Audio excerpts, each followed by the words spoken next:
कहानी वापसी। स्थान पगडंडी गांव। समय एक तूफानी बरसात की रात। बरसात की तेज बूंदों से धरती हिल रही थी। बिजली की चमक और गरजती हुई बादलों की आवाज से जैसे पूरा पगडंडी गांव थर्रा गया था। गांव की परछाइयों में एक छोटी सी टपरी थी, बिजली की चाय, जहां गांव के 3 बूढ़े दोस्त श्यामू, गणेश और देवीलाल हर शाम बैठा करते थे। लेकिन आज कुछ अलग था। चाय ठंडी हो रही थी, लेकिन किसी ने एक घूंट तक नहीं पिया। क्या सोच में डूबे हो श्यामू? गणेश ने पूछा। श्यामू ने लंबी सांस ली।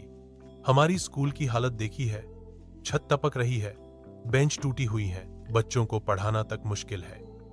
हमने सरकार को लिखा, कई बार आवेदन भेजे, लेकिन कोई सुनवाई नहीं। हमने कुछ फंड भी इकट्ठा किया था, लेकिन आधे पैसे भी नहीं जुटे, देवीलाल ने कहा। तभी तेज आवाज में किसी की बाइक टपरी के पास आकर रुकी। अरे भैया, नमस्ते, एक जवान आदमी की आवाज आई। सबने देखा, एक लंबा मुस्कुराता चेहरा, राघव, जो इस गांव में 15 साल बाद लौटा था।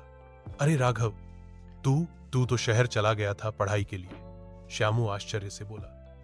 हाँ, लेकिन आज वापस आया हूं, हमेशा के लिए। क्यों, सब ठीक है ना? गणेश ने पूछा। मेरे पिताजी का सपना था कि गांव में एक मॉडर्न स्कूल बने। जब तक जिंदा रहे, पैसा जोड़ते रहे।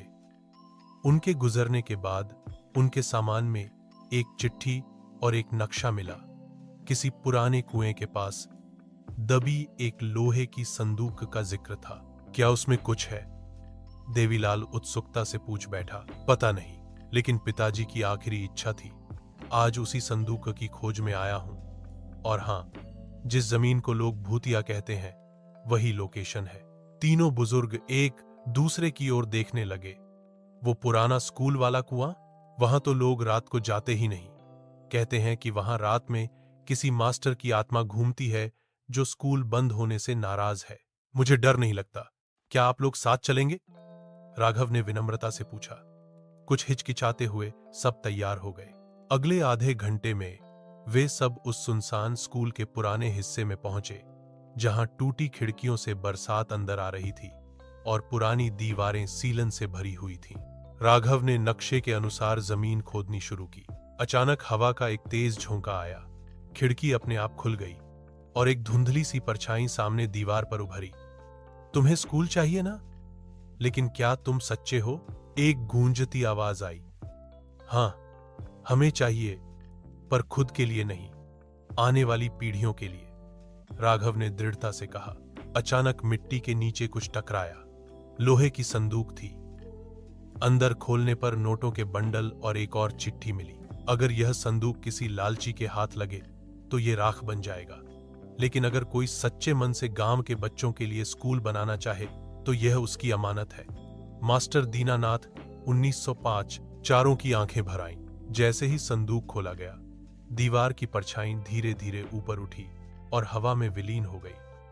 अब मेरी आत्मा मुक्त है, पढ़ाओ और रोशनी फैलाओ। अंतिम शब्द हवा में गूंजे। अगले कुछ महीनों में गांव में एक सुंदर नया स्कूल बना। उसका नाम रखा गया दीनानाथ ज्ञान मंदिर। और गांव वाले अक्सर कहते, बरसात की उस रात गांव ने न केवल एक खजाना पाया, बल्कि एक सपना भी पूरा किया।